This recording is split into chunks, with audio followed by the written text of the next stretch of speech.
Hello दोस्तों, welcome to only IAS. आज के सेशन में हम डिस्कस करेंगे 25 दिसंबर से लेकर 1 जनवरी के रिगार्डिंग जो भी इकोनॉमिक रिगार्डिंग करंट अफेयर्स थे उनको सारा डिस्कस करेंगे। अब देखो, सबसे पहले तो आज पहली जनवरी है, तो सभी को a very happy new year. आप सभी की फैमिलीज, आपके सभी फ्रेंड्स को भी हैप्पी न्यू ईयर, ताकि आपका ये जो पर्टिकुलर ईयर है बहुत ही प्रॉस्परस हो। And wishing all of you lot of happiness and success. तो चलिए स्टार्ट करते हैं आज की डिस्कशन। जो हमारा पहला मुद्दा है वो यहाँ पर आप नोटिस कर सकते हो, that is regarding financial stability report. ठीक है, डिफरेंट डिफरेंट आउटलेट्स ने इसको कवर भी किया है। अब अगर आप रिजर्व बैंक ऑफ इंडिया की वेबसाइट पे जाओगे ना, तो आपको यहाँ पर क्या देखने को मिलेगी? Financial stability report. तो पहला पॉइंट तो सर हमें ये यहाँ पे समझ आ गया कि जो फाइनेंशियल स्टेबिलिटी रिपोर्ट है वो कौन निकालता है? वो निकाली जाती है आरबीआई के द्वारा। ठीक है सर, पहला पॉइंट क्लियर। अब यहाँ पर दूसरी चीज नोटिस करो, ये रिपोर्ट कब निकली है? अभी दिसंबर 29 को। ठीक है, 2-3 दिन पहले ही निकली है। उसके पहले कब आई थी? जून 30 को। उससे पहले पिछले साल के 2021 में दिसंबर में। उससे पहले जुलाई में। तो इस तरह से आप नोटिस कर रहे हो, ये 6-6 महीने बाद निकल रही है, राइट? तो ये क्या होगी? इसको बोल देते हैं बाई एनुअल रिपोर्ट, यानी कि एक साल के अंदर 2 बार ये रिपोर्ट आ रही है। तो कोई आपसे अगर बोले ना प्रीलिम्स के अंदर की एनुअल रिपोर्ट निकलती है, तो आप बोल देना नहीं भैया, ये बाई एनुअल है, साल में 2 बार निकलेगी। ठीक है सर, ये बात भी समझ आ गई। पर आप में से कुछ लोग कंफ्यूज हो रहे होंगे, सर एक हमने ना ग्लोबल फाइनेंशियल स्टेबिलिटी रिपोर्ट सुनी हुई है और हमने ये सुना था कि ये तो आईएमएफ निकालता है। हाँ जी बिल्कुल, जब बात आ जाती है ग्लोबली की तो निकाला जाता है आईएमएफ के द्वारा। पर अगर सिंपली आपसे पूछा जाए एफएसआर, फाइनेंशियल स्टेबिलिटी रिपोर्ट, तो आप क्या बोलोगे कि ये निकालता है कौन? Reserve bank of India. अब इसका मीनिंग समझते हैं कि इस रिपोर्ट में होगा क्या। देखो, फाइनेंशियल स्टेबिलिटी, जो हमारी स्टेबिलिटी है विद रिगार्ड्स टू फाइनेंस, उसी को बोल देते हैं फाइनेंशियल स्टेबिलिटी। तो इसमें क्या होता है? इसमें कि इंडियन सेक्टर, जो इंडियन फाइनेंशियल सेक्टर है, उसके अंदर क्या क्या रिस्क है, अगर इंडियन फाइनेंशियल सिस्टम के अंदर कुछ इश्यूज आते हैं तो कितना रिजिलियंट है वो उन रिस्क को या फिर उन शॉक्स को टैकल करने के लिए। ये सारे मुद्दे इसमें कवर किए जाते हैं। अब आप लोग सोच रहे होंगे, सर जो एनपीए होता है, नॉन परफॉर्मिंग एसेट्स, उसके रिगार्डिंग डेटा भी इसके अंदर होगा? The answer is yes. क्यों? क्योंकि आप खुद बताओ, क्या एक जो नॉन परफॉर्मिंग एसेट होता है वो हमारे फाइनेंशियल सिस्टम के लिए रिस्क नहीं है? बिल्कुल बहुत बड़ा रिस्क है। वो शॉक की तरह ही तो एक्ट करेगा। तो इस तरह से ना हमें नॉन परफॉर्मिंग एसेट्स हो गया या और अलग अलग जो रिस्क होते हैं ना, उसका डेटा यहाँ पर मिल जाता है। तो आप यहाँ पर नोटिस भी कर सकते हो, इन्होंने बात करी है ना कि ग्रॉस एनपीए 5% पे है और नेट एनपीए 1 पॉइंट समथिंग % पे है। तो ये सारी बातें कहाँ पे करी है? इसी पर्टिकुलर फाइनेंशियल स्टेबिलिटी रिपोर्ट के अंदर। अब देखो, जिनको एनपीए नहीं पता, जस्ट छोटा सा मैं ब्रीफ बता देता हूँ। आपने मान लो जैसे बैंक है, बैंक ने किसी को लोन दिया और मान लो वो लोन की जो प्रिंसिपल या फिर जो इंटरेस्ट पेमेंट है वो 90 दिन से ज्यादा ड्यू हो जाती है, तब उसको क्या बोल देते हैं कि जो इसने लोन दिया था, एक तरह का एसेट है ना, पर वो क्या हो गया, अपने अब उस एसेट ने परफॉर्म करना बंद कर दिया, तो इसलिए हम क्या बोल देंगे उसको? Non performing asset. देखो, बैंक क्या एक्सपेक्ट कर रहा था? बैंक एक्सपेक्ट कर रहा था कि भैया इसको मैंने पैसे दिए हैं, किसी को लोन पे पैसा दिया है, तो बाद में मुझे क्या मिलेगा? पैसा वापस मिलेगा और कुछ इंटरेस्ट के साथ मिलेगा। इसलिए वो क्या एक्सपेक्ट कर रहा था कि ये क्या है? एक एसेट। पर क्योंकि एसेट ने परफॉर्म करना बंद कर दिया, उसका प्रिंसिपल या इंटरेस्ट पेमेंट वापस नहीं आया, तो वो क्या हो गया? Non performing asset. इसी को क्या बोल देते हैं? एनपीए। सिमिलरली एग्रीकल्चर के अंदर थोड़ा सा अलग डिवीजन होता है। जैसे अगर शॉर्ट ड्यूरेशन की क्रॉप है, तो अगर इंटरेस्ट 2 क्रॉप सीजन के लिए ना पे किया जाए उसको एनपीए बोल देंगे। और अगर एक लॉन्ग ड्यूरेशन क्रॉप है तो उसको क्या बोल देंगे? अगर एक क्रॉप सीजन के लिए इंटरेस्ट पे नहीं होता तो वो एनपीए की तरह क्लासिफाई कर दिया जाता है। ठीक है सर। अब यहां पर ना आपने 2 वर्ड्स पढ़े, कौन से? एक था ग्रॉस एनपीए, एक था नेट एनपीए। अब इनको भी समझ लेते हैं एक बार।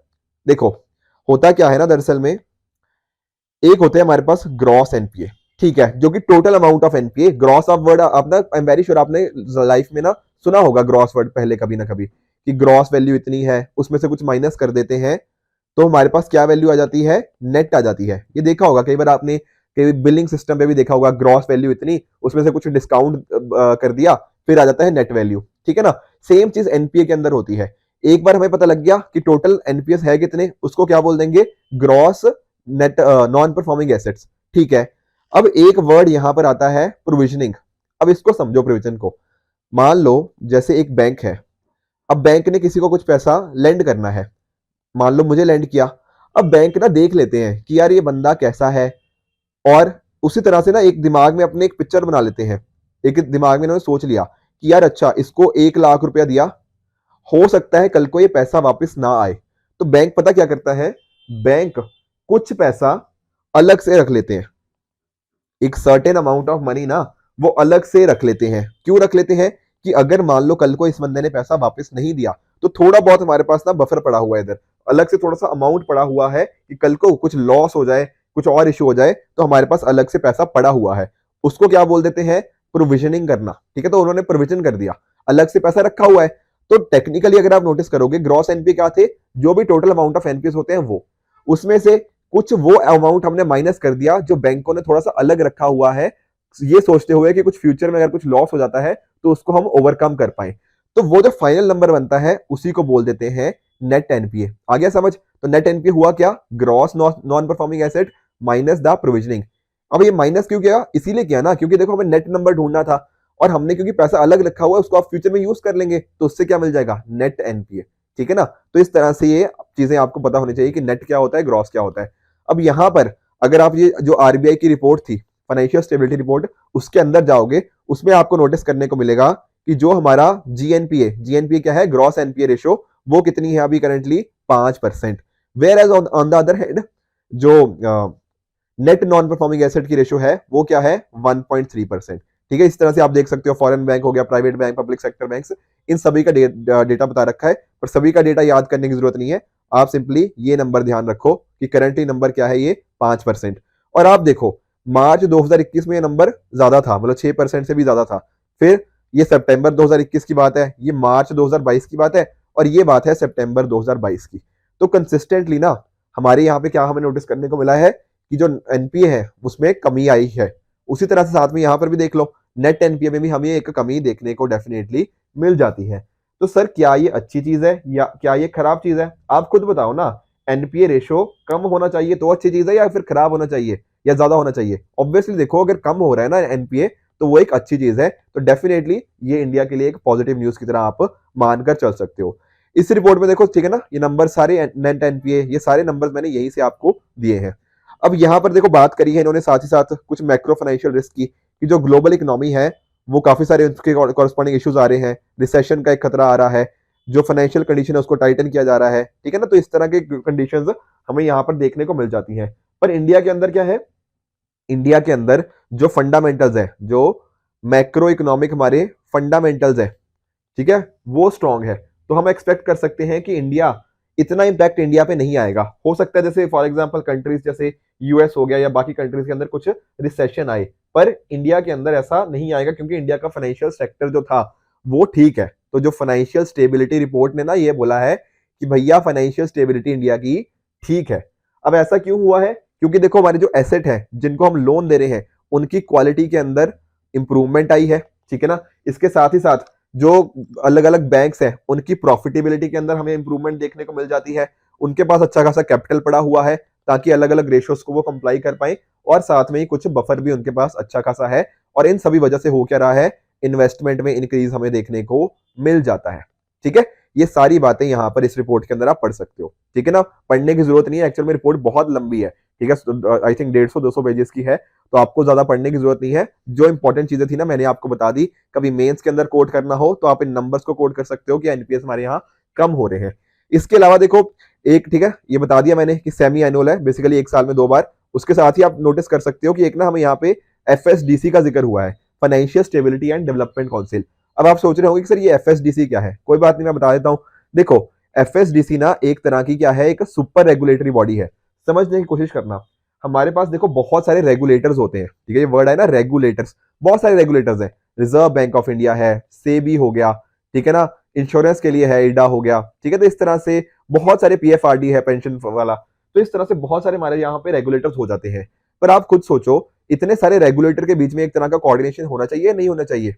ऊपर से हमारी मिनिस्ट्री ऑफ फाइनेंस भी तो है, इनके बीच में कोऑर्डिनेशन डेफिनेटली होना चाहिए अगर हम अपनी कंट्री को सही डायरेक्शन के अंदर लेकर जाना चाहते हैं। तो 2008 में क्या हुआ, उस टाइम डॉक्टर रघुराम राजन जी ने एक आइडिया दिया। एक आइडिया क्या दिया कि एक ना हम काउंसिल बनाते हैं, physical financial stability and development council. यहाँ पर ये सभी, इसके अलावा भी लोग होते हैं, ठीक है, ऐसा मत समझना कि यही है, इसके अलावा भी लोग होते हैं। तो इस तरह के लोग ना एक जगह पे आए, आपस में मिले, ओवरऑल सुपरविजन करें इकोनॉमी का कि क्या इश्यूज हैं, क्या ठीक चल रहा है, कैसे आपस में मिलकर काम कर सकते हैं, क्या जो चैलेंजेस हैं उनको हम कैसे टैकल कर सकते हैं। तो उसके लिए क्या बन गई, एक काउंसिल बन गई जिसका नाम क्या आ गया, financial stability and development council. अब ध्यान देने वाली बात ये है कि इसका चेयरमैन कौन होता है। देखो चेयरमैन होते हैं हमारे जो फाइनेंस मिनिस्टर जी, जो करंटली कौन है, निर्मला सीतारमन जी। तो यूनियन फाइनेंस मिनिस्टर हमारे इसके चेयरमैन होते हैं, ठीक है ना। उसके अलावा ध्यान में क्या रखना है, कोई एक्ट नहीं है इसके पीछे, ठीक है ना ही ये कॉन्स्टिट्यूशनल बॉडी है। कल को आपसे कोई पूछे ना कि ये एक स्टैट्यूटरी बॉडी है, या फिर कोई पूछे कि आपको ये कॉन्स्टिट्यूशनल बॉडी है, तो आपने गलत मार्क कर देना है। क्यों? क्योंकि सिंपली एक रेजोल्यूशन के थ्रू इसको बना दिया गया था। तो एक तरह की क्या है, ये एग्जीक्यूटिव बॉडी है, ठीक है। इसके फंक्शंस अगर आप देखना चाहो, ठीक है, फाइनेंशियल सेक्टर को कैसे डेवलपमेंट होना है, रेगुलेशंस, अलग अलग रेगुलेटर्स के बीच में कैसे कोऑर्डिनेशन करें, वो सारी बातें हो गया, ठीक है ना। कंट्री के अंदर फाइनेंशियल इंक्लूजन को कैसे प्रमोट कर सकते हैं, फाइनेंशियल लिटरेसी, फाइनेंशियल स्टेबिलिटी, ठीक है, ये सारी चीजें यहाँ पर इसके द्वारा अलग अलग फंक्शंस परफॉर्म किए जाते हैं। आई बात समझ में? तो देखो यहाँ पर समझने की कोशिश करो, एक सिंपल सा हमारे पास न्यूज थी, ये सिंपल सी इस तरह की हमारे पास न्यूज थी, और इस न्यूज के बेसिस के ऊपर हमने बहुत सारे पॉसिबल क्वेश्चंस देख लिए जो प्रीलिम्स में हमसे पूछे जा सकते हैं। देखो आप लोग भी जब तैयारी करते हो ना, तो इसी तरह से तैयारी करा करो। बहुत सारे लोग मेरे से पूछते हैं कि सर चीजें याद कैसे रखें। देखो जो लोग मेरे साथ इकोनॉमी डिस्कस करते हैं ना, जो पढ़ते हैं मेरे साथ ऑफलाइन या ऑनलाइन किसी भी जगह पे, वो जानते हैं कि हम लोग ना हर चीज को बिल्कुल क्लासेस के अंदर पढ़ते हैं। जैसे फॉर एग्जाम्पल हमने क्लासेस के अंदर एफएसडीसी भी पढ़ा हुआ है, एनपीए की अलग अलग टाइप्स भी पढ़ी हुई हैं, प्रोविजनिंग वगैरह भी पढ़ा हुआ है। पर कई बार क्या होता है, क्लासेस में चीजें समझ आ जाती हैं, बट लंबे टाइम तक ना याद नहीं रह पाती। उसका तरीका यही है, आज जैसे फॉर एग्जांपल आपने वर्ड देखा न्यूज के अंदर ग्रॉस एनपीए, तो दिमाग में रिकॉल करने की कोशिश करो कि सर ने ग्रॉस एनपीए क्या बताया था। नेट एनपीए देखा तो याद करने की कोशिश करो कि नेट एनपीए क्या होता है। फाइनेंशियल स्टेबिलिटी रिपोर्ट वर्ड दिमाग में आया या फिर न्यूज में देखा, तो सोचो कि फाइनेंशियल स्टेबिलिटी रिपोर्ट कौन पब्लिश करता है, कितने टाइम बाद होती है, क्या इसका मीनिंग होता है। उसी तरह से एफएसडीसी वर्ड न्यूज में आया तो याद करो कि एफएसडीसी के काम क्या होते थे या फिर उसका चेयरमैन क्या होता था। अगर देखो इस तरह से आप अपने न्यूज़पेपर को पढ़ने लग जाओगे ना, तो ट्रस्ट में इकोनॉमी में ना रिवीजन करने की जरूरत नहीं पड़ेगी। क्यों? क्योंकि जो न्यूज़पेपर आप जब पढ़ रहे हो वही एक तरह से आपको रिवाइज करता जा रहा है कि अच्छा ये चीज पता है, ये चीज अपने आप ना दिमाग में वो चीज प्रोसेस होने लग जाती है। पहले भी मैंने आपको एग्जांपल दिया था कि मान लो आरबीआई ने रेपो रेट को बढ़ा दिया 50 बेसिस पॉइंट, एग्जांपल ले रहा हूं सिर्फ, ठीक है ना। तो आपके दिमाग में आना चाहिए कि अच्छा आरबीआई ने ये बढ़ाया है, क्यों बढ़ाया होगा, क्या रीजन होंगे इसके पीछे के, रेपो रेट का मीनिंग क्या होता है। अगर ये सारे क्वेश्चंस आप उसी टाइम पे ऑन द स्पॉट आंसर करने लग जाओगे ना, तो ट्रस्ट मी आपको इकोनॉमी की रिवीजन नहीं करनी पड़ेगी। Newspapers will act as a revision for you. आई बात समझ में? यही तरीका है लंबे टाइम तक अपनी चीजों को रिटेन करने का, ठीक है। जो हमारा प्रारंभ कोर्स है देखिए, उसमें भी हम यही सारी चीजें मैं फोकस करता रहता हूँ। किस तरह से ही पढ़ने का, एक्चुअल में इकोनॉमी पढ़ने का तरीका यही है। इकोनॉमी टफ नहीं है, मैं बार बार आपको बताता रहता हूँ, इकोनॉमी टेक्निकल है। एक बार ये चीजें समझ आ गई तो फिर बहुत ईजी है, ठीक है ना। तो प्रारंभ कोर्स के अंदर भी यही फोकस रहता है, ठीक है। बिल्कुल आपका बेसिक फाउंडेशन कोर्स होगा, उसके बाद एडवांस फाउंडेशन हम कोर्स की तरफ चलेंगे, ठीक है। बहुत सारे फीचर्स है, जैसे शेड्यूल विद अलार्म हो गया, कैसे सब्जेक्ट को कंप्लीट करना है, आपस में थोड़ा जो हेल्दी कंपटीशन है उसकी हम भी एक तरफ से फीलिंग कैसे आ सकती है, वो सारी बातें हो गया। फिर लास्ट में रिवीजन कैसे हो प्रीलिम्स का, ठीक है, मेंस के अलग अलग चीजें हो गया। तो सारे एक तरह से आप मान के चलो कि बिल्कुल बेसिक से लेकर एडवांस तक का ये कोर्स आपको यहाँ पर प्रोवाइड कर दिया जा रहा है, ठीक है ना। अगर आपके कुछ डाउट्स हैं तो डेफिनेटली इन नंबर्स पे कांटेक्ट कर सकते हो, और साथ ही साथ इस कोर्स को ज्वाइन करने के लिए यहाँ पर जाकर इस कोर्स को आप ज्वाइन भी कर सकते हो, बिल्कुल रूट से लेकर पिनेकल तक, ठीक है ना। बिल्कुल बेसिक से एडवांस तक ये कंप्लीट प्रीलिम्स मेंस इंटरव्यू सारी चीजें इसके अंदर आपकी कवर कर दी जाती है, राइट। अब चलते हैं हमारे दूसरे आर्टिकल की तरफ, ठीक है। दूसरा हमारा क्या है, वो है रिगार्डिंग वी शेप्ड रिकवरी। देखो सिविल एविएशन में क्या हुआ है अभी रिसेंटली, सिविल एविएशन जो हमारे मिनिस्टर है ना, ठीक है, उन्होंने बात करी है कि वी शेप्ड रिकवरी हमें यहाँ पे सिविल एविएशन सेक्टर में देखने को मिल जाती है। अब आप सोच रहे होंगे कि सर सिविल एविएशन में, अच्छा तो एक्चुअल में हुआ क्या है ना, अगर आपने थोड़ा न्यूज को फॉलो किया होगा तो आप नोटिस कर रहे होंगे कि आजकल ना आपको एयरपोर्ट्स के ऊपर काफी अच्छा खासा रश देखने को मिल जाता है। कई वीडियोस वगैरह भी इसके रिगार्डिंग ना वायरल हुई हैं। तो ये क्या दिखा रहा है, ये दिखा रहा है कि जो हमारा पैसेंजर ट्रैफिक है, ठीक है ना, वो काफी तेजी से इंप्रूव हो रहा है। अभी जो 4 लाख डेली पैसेंजर्स को भी नंबर को इसने क्रॉस कर दिया है। तो एक्चुअल में आप नोटिस करो कोविड-19 के टाइम पर हुआ क्या, आप जानते हो, ठीक है ना। ये एयरपोर्ट्स वगैरह या फिर बाकी जैसे लॉकडाउन लगा तो ये सारी चीजों पे ऊपर काफी नेगेटिव इंपैक्ट आया। लोग तो ट्रेवल ही नहीं कर रहे थे, तो अचानक से जो हमारा एयरवे सेक्टर था वो ऊपर बढ़ रहा था, उसमें एक कमी देखने को मिलती है। तो अब हमें देखने को मिला है कि वापस से हमारा जो एयरवे सेक्टर है या फिर जो सिविल एविएशन सेक्टर है इन जनरल, वो पूरा वापस उसी तेजी से अब बढ़ने लग गया है। तो ये मीनिंग होता है वी शेप्ड रिकवरी का, ठीक है। थोड़ा सा अगर आपको मैं और डिटेल में लेके चलूं, देखो होता क्या है ना, एक इकोनॉमिक साइकिल होता है। दरअसल जिंदगी में देखो आपके क्या होते हैं, उतार चढ़ाव आते रहते हैं, ठीक है। 2022 साल गया, आई एम वेरी श्योर आपने भी इस साल के अंदर कुछ उतार चढ़ाव देखे होंगे। सेम चीज इकोनॉमी के साथ होती है। इकोनॉमी भी ना कभी ऐसा नहीं चलती रहती, उसमें भी कुछ ऊपर नीचे होता रहता है। तो एक फेज आता है हमारा एक्सपेंशन का, जब हमारी इकोनॉमी काफी तेजी से आगे बढ़ रही होती है। फिर उसके बाद एक तरह की पीक आ जाती है कि हाईएस्ट पॉइंट बस यही है, इससे ज्यादा तेज हम नहीं बढ़ सकते। फिर उसमें एक तरह का स्लो डाउन आ जाता है, थोड़ा कॉन्ट्रैक्शन आ जाता है, फिर एक रिसेशन का फेज भी आ जाता है, ठीक है। हमने कोविड-19 के टाइम्स पर देखा ये सारी चीजें। फिर वापस आ जाती है रिकवरी का फेज, कि वापस आप रिकवर करने लग जाते हो, वापस उसी गति की तरफ जाने लग जाते हो जैसा आप रिसेशन के पहले मूव किया करते थे। अब देखो कोविड-19 के टाइम पे आप जानते हो हमारी पूरी दुनिया में ही कहीं ना कहीं रिसेशन हमें देखने को मिला था। अब हम धीरे धीरे ना उससे बाहर आ रहे हैं, उससे रिसेशन से रिकवरी की तरफ मूव कर रहे हैं। इसी वजह से हमारे पास ना अलग अलग तरीके हो जाते हैं रिकवरी के। जैसे एग्जाम्पल समझो, मान लो आपकी जीडीपी इस तरह से बढ़ रही थी, फिर अचानक से कुछ शॉक आ गया तो आपकी जीडीपी नीचे चली गई। फिर वापस से आपने रिकवरी करने की कोशिश करी और वापस से आपकी इकोनॉमी रिकवर होगी। तो ये देखो ये क्या बना, ये लेटर वी बन गया ना। तो ये क्या बोल दिया इसको, वी शेप्ड रिकवरी।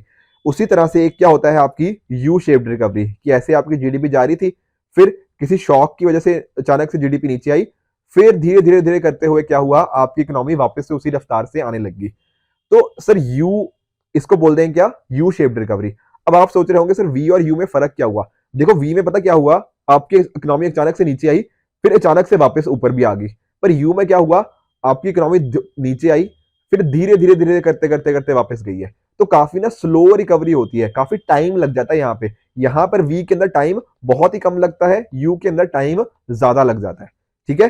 तो बाकी स्वूश शेड रिकवरी इतनी इंपॉर्टेंट नहीं है आपके लिए। एक जेड शेप देख लो, जेड में क्या हुआ, आपकी इकोनॉमी अचानक से नीचे आई, फिर अचानक से बहुत तेजी से ऊपर आई, फिर नीचे आई, फिर इस लेवल पे मूव करने लगी। सर यहां पर ये तो वी जैसा लग रहा है ना। हाँ जी, इतना पार्ट, ये इतना वाला, एक सेकेंड, ये इतना वाला जो पोर्शन है ये तो वी ही है। पर आप नोटिस करो वी में डायरेक्टली यहां से यहां चला गया था, पर जेड में क्या हुआ, ये ऊपर की तरफ गया। यहां पर दरअसल में होता क्या है ना, बहुत ज्यादा डिमांड हाई होती है, उसको बोलते हैं क्या, पेंट अप डिमांड। मैं आपको एग्जांपल समझाता हूं। मान लो जैसे लॉकडाउन के टाइम पर ना, मान लो इस तरह से इकोनॉमी मूव कर रही थी, फिर लॉकडाउन आया तो आपकी इकोनॉमी नीचे चली गई। फिर लॉकडाउन जैसे ही खुला तो आपको क्या रियलाइज हुआ, यार मैंने तो ना पिछले कई महीनों से मैं कहीं घूमने ही नहीं गया, मैंने कहीं खाना ही नहीं खाया, बाहर रेस्टोरेंट में खाना ही नहीं खाया, कहीं पिछले कई महीनों से शॉपिंग ही नहीं करी। तो आप क्या करोगे, आप अचानक से बहुत ज्यादा शॉपिंग करोगे, आप अचानक से बहुत जगह घूमने जाओगे, आप अचानक से बड़ी तेजी से बाहर खाना खाने जाओगे, उससे भी ज्यादा फ्रीक्वेंटली जितना आप लॉकडाउन से पहले जाया करते थे। तो नोटिस किया, अगर वी होता ना तो सिंपली रिकवरी होती इतनी। पर जेड में क्या हुआ, अचानक से पेंट अप डिमांड थी, बहुत सारी डिमांड आपकी बनी हुई थी, तो उससे क्या हुआ, उससे क्या हुआ, बहुत ज्यादा तेजी से ऊपर की तरफ बढ़ी, फिर बाद में वो नॉर्मल लेवल पे मूव करने लगी। इसको बोल देते हैं क्या, जेड शेप्ड रिकवरी। ठीक है सर, ये बात भी समझ आ गई। एक होती है देखो W shaped recovery. W shaped recovery के अंदर क्या होता है, आपकी इकोनॉमी ऐसे चल रही थी, फिर नीचे आई, फिर आपको लगा कि अब रिकवर हो रही है, पर इतने में क्या आ गया, आपका सेकंड वेव आ गई कोरोना की, तो उसने क्या कर दिया, वापस से इकोनॉमी को नीचे किया, फिर वापस से ऊपर आई। इसको क्या बोल देंगे, डब्ल्यू शेप्ड रिकवरी। उसी तरह से एक होती है एल शेप्ड रिकवरी, जो कि सबसे खराब होती है। आपकी इकोनॉमी ऐसे मूव कर रही थी, फिर नीचे आई और इकोनॉमी कभी रिकवर ही नहीं कर पाई। नॉर्मल फेज क्या था, इस स्पीड से मूव करे, पर वो इस स्पीड से मूव कर रही है, तो इसका मीनिंग क्या है, एल शेप्ड रिकवरी, कभी वो रिकवर कर ही नहीं पाई। ठीक है ना। तो अभी सिविल एविएशन में क्या बोला गया है, वी शेप्ड रिकवरी के बारे में बात करी गई है कि सिविल एविएशन में हमने रिकवरी कर ली है, कैसी रिकवरी, वी शेप्ड। एक देखो आपने ना के शेप्ड रिकवरी के बारे में सुना होगा, थोड़ा सा बता देता हूं इसके बारे में भी। मान लो देखो आपकी इकोनॉमी अचानक से नीचे आई इस तरह से, अब उसके बाद क्या होता है, जब रिकवरी होती है ना तो दो तरह से होती है। एक तो कुछ ऐसे सेक्टर होते हैं जो रिकवर कर जाते हैं, ऑन द अदर हैंड कुछ ऐसे सेक्टर होते हैं जो रिकवर नहीं कर पाते। जैसे फॉर एग्जाम्पल आप कोविड-19 का एग्जाम्पल लेके चलो। कोविड-19 के अंदर क्या हुआ, जो लोग वर्क फ्रॉम होम कर सकते थे, जैसे फॉर एग्जांपल आईटी वाले हो गया, ठीक है, या इस तरह के और भी जो सेक्टर थे, उन्होंने क्या किया, उनकी इकोनॉमी तो चलती रही, वो तो वैसे ही काम करते रहे। तो यहां पर हमें क्या देखने को मिला कि ये वाले सेक्टर तो हो गए recover, whereas on the other hand कुछ ऐसे कॉन्टेक्ट इंटेंसिव सेक्टर थे, जैसे होटल्स हो गया, ठीक है ना, या फिर जहां पे खाना पीना हो गया, ट्रेवल हो गया, टूरिज्म हो गया, ये सारे क्या है, कॉन्टेक्ट इंटेंसिव। यहाँ पे इनको खुलने के अंदर बहुत टाइम लग गया था। तो यहाँ पर क्या हुआ, ये नीचे वाले सेक्टर रिकवरी नहीं कर पाए, काफी या फिर देर लगी, ये ऊपर वाले सेक्टर्स क्या थे, यहाँ पर रिकवरी हमारी यहाँ पे हमें देखने को मिल जाती है। तो ये क्या हो गया, एक तरह से के शेप्ड रिकवरी हो जाती है। आई होप सारे के सारे रिकवरी मैकेनिज्म आपको अच्छे से समझ आ गए होंगे, पूरा डिटेल में डिस्कस कर लिया। एक मेंस का क्वेश्चन भी आपको थोड़ी देर में दूंगा, तो वो भी आपको इसके ऊपर लिखना पड़ेगा। अब चलते हैं हमारे अगले टॉपिक की तरफ, जो क्या बात कर रहा है, जो बात करता है कि मीटी मीटी का है, तो ministry of electronics and IT ये नोडल मिनिस्ट्री बन गई है ऑनलाइन गेमिंग के रिगार्डिंग। अब आप सोच रहे होंगे कि सर ये न्यूज इंपॉर्टेंट है। The answer is yes. कई बार ना यूपीएससी ने इस तरह से डायरेक्ट क्वेश्चन पूछे हुए हैं कि भैया एक पर्टिकुलर चीज की रिगार्डिंग नोडल मिनिस्ट्री कौन सी है, तो आपको ये पता होना चाहिए कि ऑनलाइन गेमिंग की कौन सी मिनिस्ट्री है, ministry of electronics and information technology. अब आप एक चीज नोटिस करो, देखो एक्चुअल में ना ऑनलाइन गेमिंग की पहले ना मिनिस्ट्री डिफाइंड नहीं थी कि ऑनलाइन गेमिंग आएगी किसके अंदर। कुछ क्वेश्चन कुछ लोग ऐसा बोल रहे थे कि ये तो सर मीटी का काम होना चाहिए, ministry of information technology and sorry ministry of electronics and information technology, इनका काम होना चाहिए। कुछ ऑन द अदर हैंड बोल रहे थे कि नहीं, ये तो जो हमारी मिनिस्ट्री ऑफ इंफॉर्मेशन हो गया एंड ब्रॉडकास्टिंग हो गया उसके अंदर आनी चाहिए। कुछ लोग बोल रहे थे कि नहीं सर ये तो गेम है ना, तो ये तो मिनिस्ट्री ऑफ स्पोर्ट्स के अंदर आनी चाहिए। तो हमें ना देखो क्लैरिटी नहीं थी कि कौन सी एक सिंगल मिनिस्ट्री है। अब आप सोचो कि बहुत सारी मिनिस्ट्रीज होती है ना, तो कोई भी ढंग से काम नहीं करता, कोई भी उसको ढंग से रेगुलेट नहीं करता। और आजकल के टाइम पे हो क्या रहा है, ऑनलाइन गेमिंग को बहुत सारा पुश भी मिल रहा है, तो उसके लिए होनी क्या चाहिए थी, एक प्रॉपर मिनिस्ट्री होनी ही चाहिए। अब आपको ध्यान क्या रखना है, कौन सी बन चुकी है, ministry of electronics and information technology. ठीक है सर, ये बात भी समझ गए। अब थोड़ा सा इसमें ना और भी चीज हमें एक चीज समझनी है, दैट इज कि ये गेम ऑफ स्किल क्या होता है और गेम ऑफ चांस क्या होता है, समझने की कोशिश करना। जब मैं बात करता हूं गेम ऑफ स्किल की, इसका मीनिंग होता है वो वाली गेम्स जहां पर आपको कुछ स्किल इन्वॉल्व है, वेरस चांस के अंदर वो प्योरली लक बेस्ड होती है। जैसे एग्जांपल समझाऊं मैं, अगर आपको आपको मैं अगर पूछूं कि एक आपने कॉइन टॉस किया और उसका आंसर क्या आ सकता है, हेड आ सकता है या टेल आ सकता है, क्या ये बिल्कुल आपके क्या ये आपके कंट्रोल में है? The answer is no. ये बिल्कुल रैंडम चीज है, आपको कोई आइडिया नहीं हेड्स आएगा या टेल्स आएगा। अगर एग्जांपल समझो, मान लो आप कोई गेम खेल रहे हो, ऑनलाइन गेम, और गेम में ऐसा होता है कि हेड्स आया तो आप 10,000 जीत गए, और अगर टेल्स आया तो आप 5,000 हार गए, मान लो ऐसी गेम है। तो यहाँ पर क्या है, ये इसका आउटकम आपके हाथ में है ही नहीं, आपको कोई आइडिया ही नहीं है कि कौन सी चीज आने वाली है कॉइन के अंदर। ठीक है, तो इस तरह की चीजों को क्या बोलते हैं, गेम ऑफ चांस। इस तरह से आपने और भी गेम्स देखी होंगी, ठीक है ना, कार्ड्स, आपको कौन से कार्ड्स मिलेंगे, ठीक है ना, आपको नहीं पता, ठीक है ना, तो इस तरह की आपको डाइस रोल किया तो उसके बाद कोई नंबर मिलेगा, कोई बॉल निकलेगी, वो भी आपके हाथ में नहीं है कि कौन सी बॉल निकलेगी। तो इन सभी चीजों को क्या बोल देते हैं, game of chance. Whereas on the other hand कुछ होती है गेम ऑफ स्किल। अब ये क्या होता है, जैसे फॉर एग्जाम्पल आप ऑनलाइन चेस खेल रहे हो, ये क्या है, एक गेम ऑफ स्किल हो जाती है।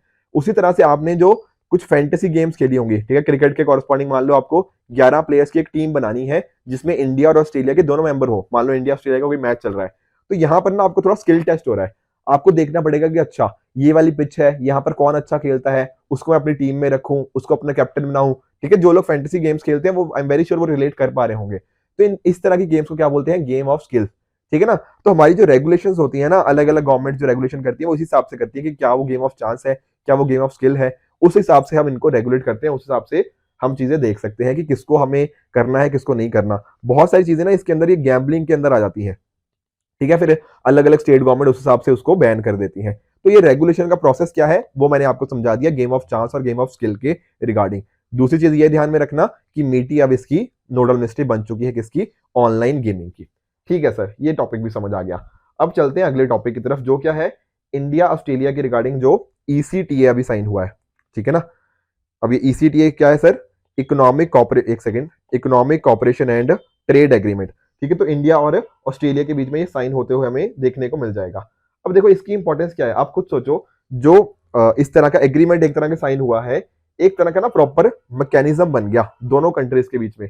उससे क्या होगा, आपस में क्या होगा, जब ट्रेड करेंगे तो थोड़ा आसानी से हो पाएगा। ठीक है, जैसे मैं आपको एग्जाम्पल समझाता हूं। अब यहां पर ना हमारी कोशिश क्या है कि अगले 5 साल के अंदर जो इंडिया ऑस्ट्रेलिया का ट्रेड है, जो बायलैटरल ट्रेड की बात कर रहा हूं, उसको हम $50 बिलियन के आसपास लेकर जाना चाहते हैं। एक तरह का ना हम अपने ट्रेड को डबल करना चाहते हैं।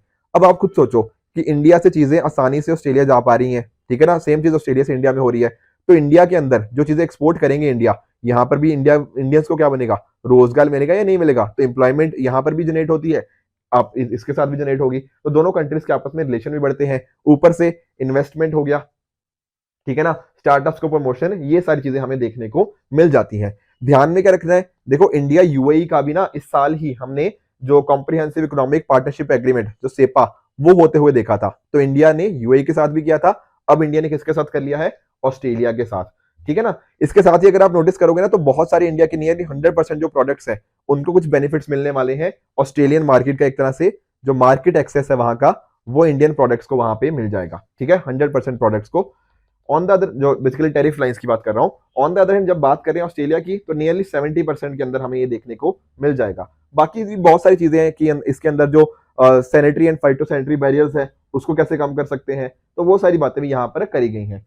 एक इंपॉर्टेंट चीज जो ध्यान में देने वाली है दैट इज कि इसके अंदर ना, जैसे फॉर एग्जाम्पल आप जानते हो ऑस्ट्रेलिया का जो एग्रीकल्चर सेक्टर है या फिर जो डेयरी सेक्टर है वो काफी स्ट्रांग है।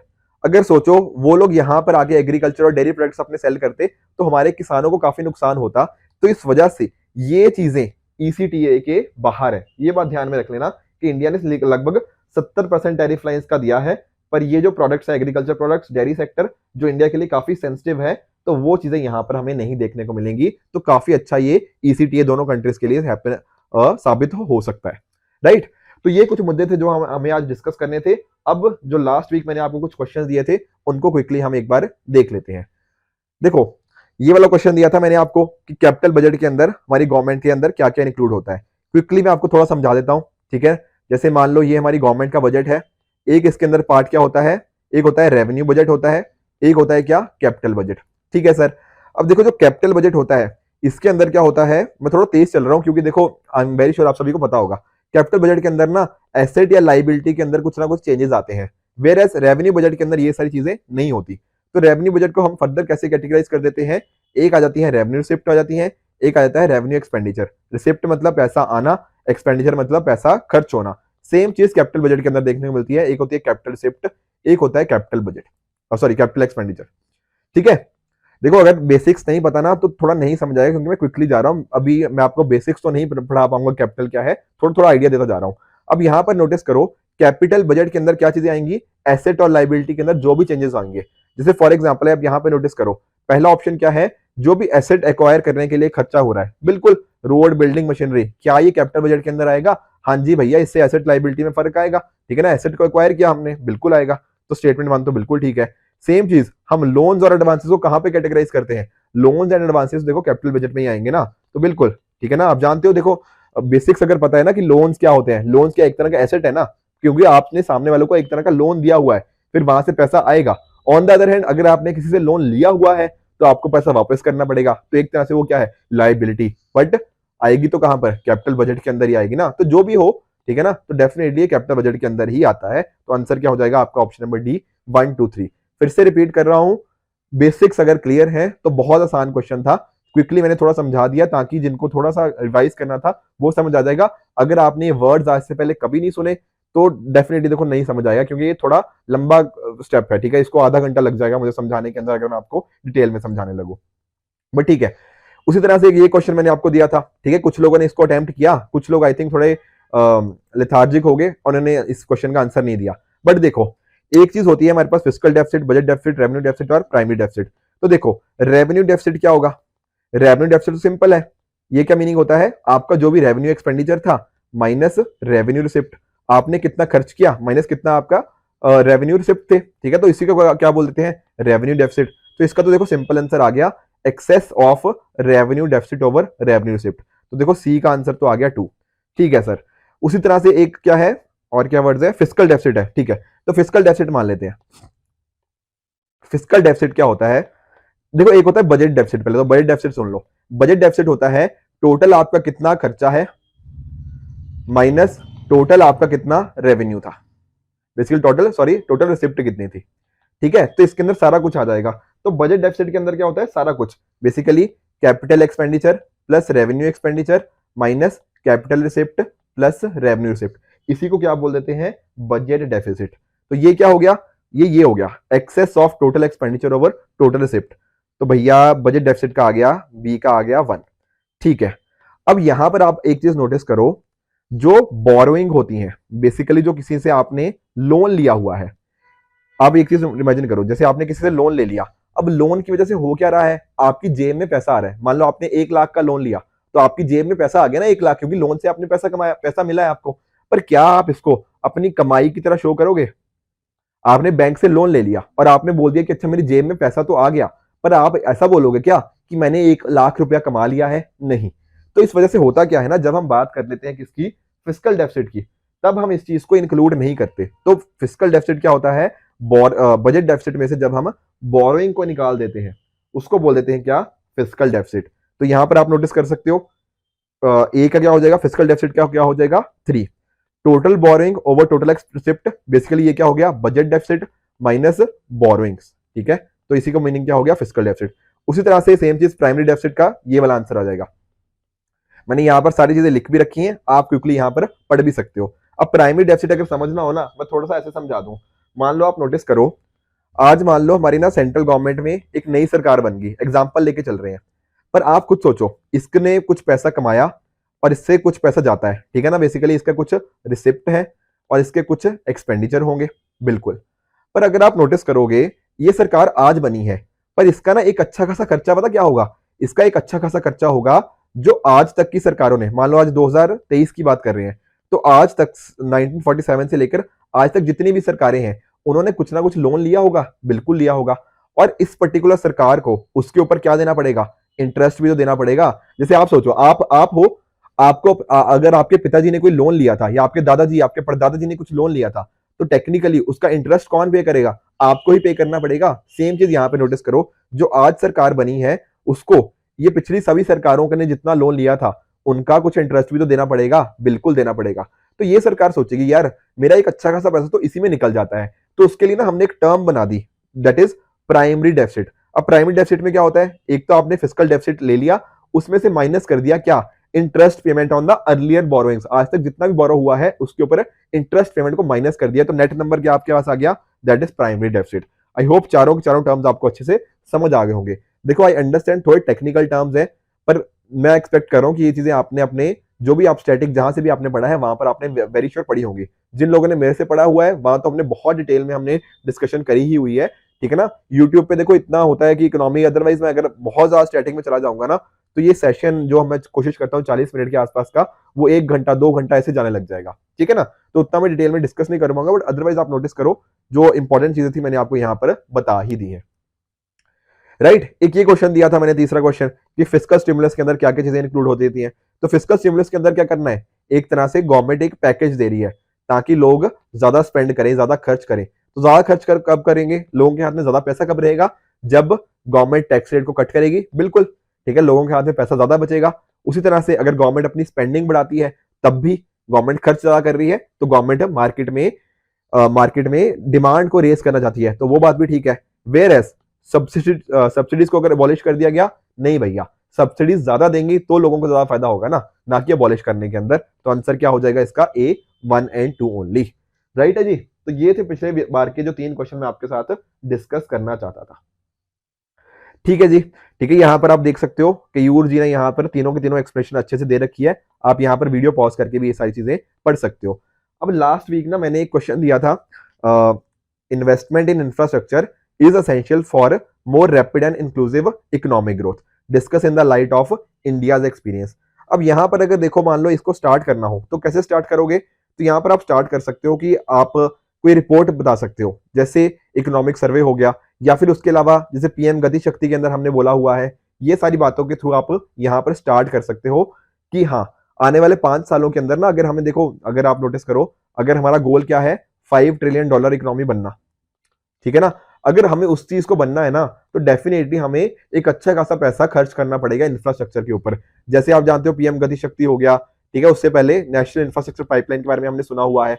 तो ये 110 लाख करोड़ नियरली बोलते हैं कि हमें इतना पैसा स्पेंड करना पड़ेगा, तब जाके हम यहाँ पर इसको अचीव कर पाएंगे। तो इस तरह की इंट्रोडक्शन आपके द्वारा करी जा सकती है। फिर आप बता सकते हो कि अच्छा रैपिड ग्रोथ के लिए कैसे इंफ्रास्ट्रक्चर जरूरी है, एक आपका हेडिंग ये हो सकता है। दूसरा हेडिंग आप ये बता सकते हो इंक्लूसिव ग्रोथ के लिए कैसे हेल्प कर सकता है। तो 2 यहाँ पे पॉइंट्स आप बता सकते हो, इंफ्रास्ट्रक्चर का रिलेशन मोर रैपिड ग्रोथ के साथ और दूसरा इंक्लूसिव ग्रोथ के साथ। अब रैपिड ग्रोथ के लिए देखो, जैसे मैंने आपको बताया ही, अगर हमें देखो यहाँ पर पहुंचना है, जो $5 ट्रिलियन इकोनॉमी की मैं बात कर रहा था, तो आप नोटिस कर रहे हो हमारी जीडीपी को 10% या इस तरह से ग्रो करना पड़ेगा, ठीक है। तो वो ग्रोथ कैसे आ पाएगी, वो ग्रोथ डेफिनेटली कैसे आएगी, इंफ्रास्ट्रक्चर से ही आएगी कि अगर ग्रोथ चाहिए तो यहाँ पर ही हमें वर्क करना पड़ेगा। दूसरा, अगर आप नोटिस करो, इंडिया में ना लॉजिस्टिक्स कॉस्ट काफी हाई है। अगर आपने नोटिस किया होगा, nearly 14% of GDP logistic cost है। अभी थोड़े टाइम पहले इंडिया की नेशनल लॉजिस्टिक पॉलिसी भी निकली है, एनएलपी करके। तो यहाँ पर हमने फोकस क्या किया है कि जो लॉजिस्टिक कॉस्ट है इसको थोड़ा कम करें, ठीक है, 8% 9% जो बाकी डेवलप्ड कंट्रीज के अंदर नंबर देखने को मिलते हैं वहां तक लेकर जा पाए।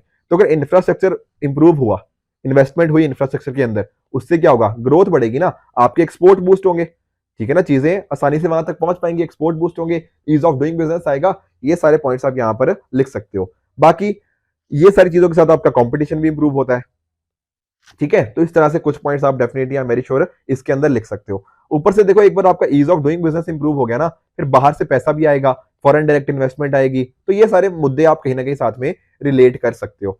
उसके साथ ही देखो, इंक्लूसिव ग्रोथ की जब मैं बात करता हूं, जो सेकंड वाला एस्पेक्ट है इंक्लूसिव ग्रोथ की, तो इंक्लूसिव ग्रोथ के आप सभी को पैरामीटर्स मैंने आपको पहले बताए हुए हैं। जैसे फॉर एग्जांपल आप बात कर लो, हेल्थ की बात कर लो, एजुकेशन की बात कर लो, या फिर अलग अलग स्किल्स हो गया, एम्प्लॉयमेंट हो गया, इन्वायरमेंट को प्रोटेक्शन हो गया, इनकम इनइक्वालिटी को कम करना, ये सारी बातें यहाँ पर आ जाती है, नहीं आ जाती, बिल्कुल आ जाती हैं। तो यहाँ पर ना जब आप इंक्लूसिव ग्रोथ की बात कर रहे हो तो कुछ एग्जांपल लेते हुए आप इन सभी चीजों को बता सकते हो। जैसे मान लो इनकम डिस्पैरिटी है, तो आप बता सकते हो कि अच्छा, यहाँ पर क्या होगा, अगर मान लो हमने इंफ्रास्ट्रक्चर के अंदर इन्वेस्ट किया तो उससे लोगों को जॉब्स मिलेंगी, तो अनएम्प्लॉयमेंट वाली प्रॉब्लम सॉल्व हुई, पॉवर्टी वाली प्रॉब्लम सॉल्व हुई, साथ ही साथ जो अमीर थे, बेसिकली जो गरीब थे, उनकी गरीबी भी दूर कर पाएंगे। तो इनकम डिस्पैरिटी भी यहाँ पे क्या हो जाती है, कम हो जाती है। हमने देखो, चाहे आप भारतमाला की बात कर लीजिए, ठीक है, या रोड्स के लिए हम जो और अलग अलग तरह की स्कीम्स लेकर आ रहे हैं, डेडिकेटेड फ्रेट कॉरिडोर की आप बात कर लीजिए, कितने सारे लोगों को रोजगार मिलता है, हमारे एग्रीकल्चर प्रोडक्ट्स भी वहां पे एक जगह से दूसरी जगह जा सकते हैं, तो उनके ऊपर भी इंप्रूवमेंट हो गया। तो बहुत सारे आपके पास एग्जाम्पल है। आप एग्जाम्पल दे सकते हो प्रधानमंत्री ग्राम सड़क योजना का, इससे क्या हो रहा है, हर चीज आपको लोकल लेवल तक पहुंच रही है, ठीक है ना। तो इस तरह से आप और भी एग्जाम्पल दे सकते हो। कई बार इन इंफ्रास्ट्रक्चर का फायदा हमें इंटरनल सिक्योरिटी के अंदर भी देखने को मिल जाता है। जैसे फॉर एग्जाम्पल आप देख रहे हो कि नक्सलाइट एरियाज है, लेफ्ट विंग एक्सट्रीमिज्म वाले एरियाज हैं, अगर हमने वहां पे डेवलपमेंट को पहुंचा दिया, और डेवलपमेंट कैसे पहुंचेगी, इंफ्रास्ट्रक्चर के थ्रू, तो क्या आपको नहीं लगता कि वहां पर वो लोग भी डेवलप हो पाएंगे? बिल्कुल। और यही तो क्या बात करते हैं, इंक्लूसिव इकोनॉमिक ग्रोथ की।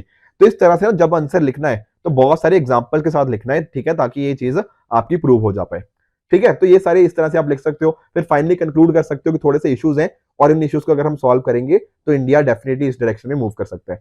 यहाँ पे उन्होंने बात ही कर दी थी, discuss in light of India's experience, तो आपको एग्जांपल्स देने पड़ेंगे, ठीक है जी। देखो, मैं आप सभी के क्वेश्चंस तो लाया था, बट थोड़ा ना मेरा गला खराब है, तो मैं आपके साथ डिस्कस नहीं कर पाऊंगा आप सभी के आंसर्स, पर अगले वीक में आपके इंश्योर करूंगा सभी क्वेश्चंस आपके साथ डिस्कस कर लूं।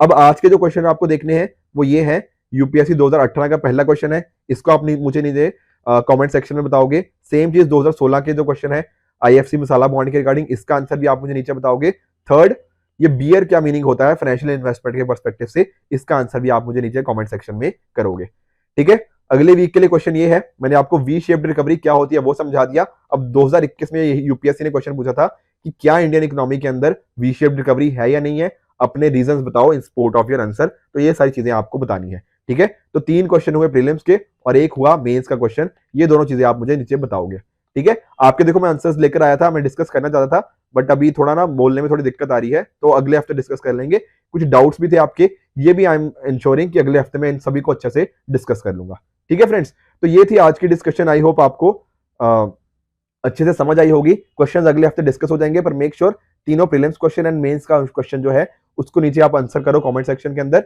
राइट। तो मिलते हैं अगले हफ्ते, इसी तरह से आप भी अपने एंड पे हार्ड वर्क करते रहिए। Good bye and good luck.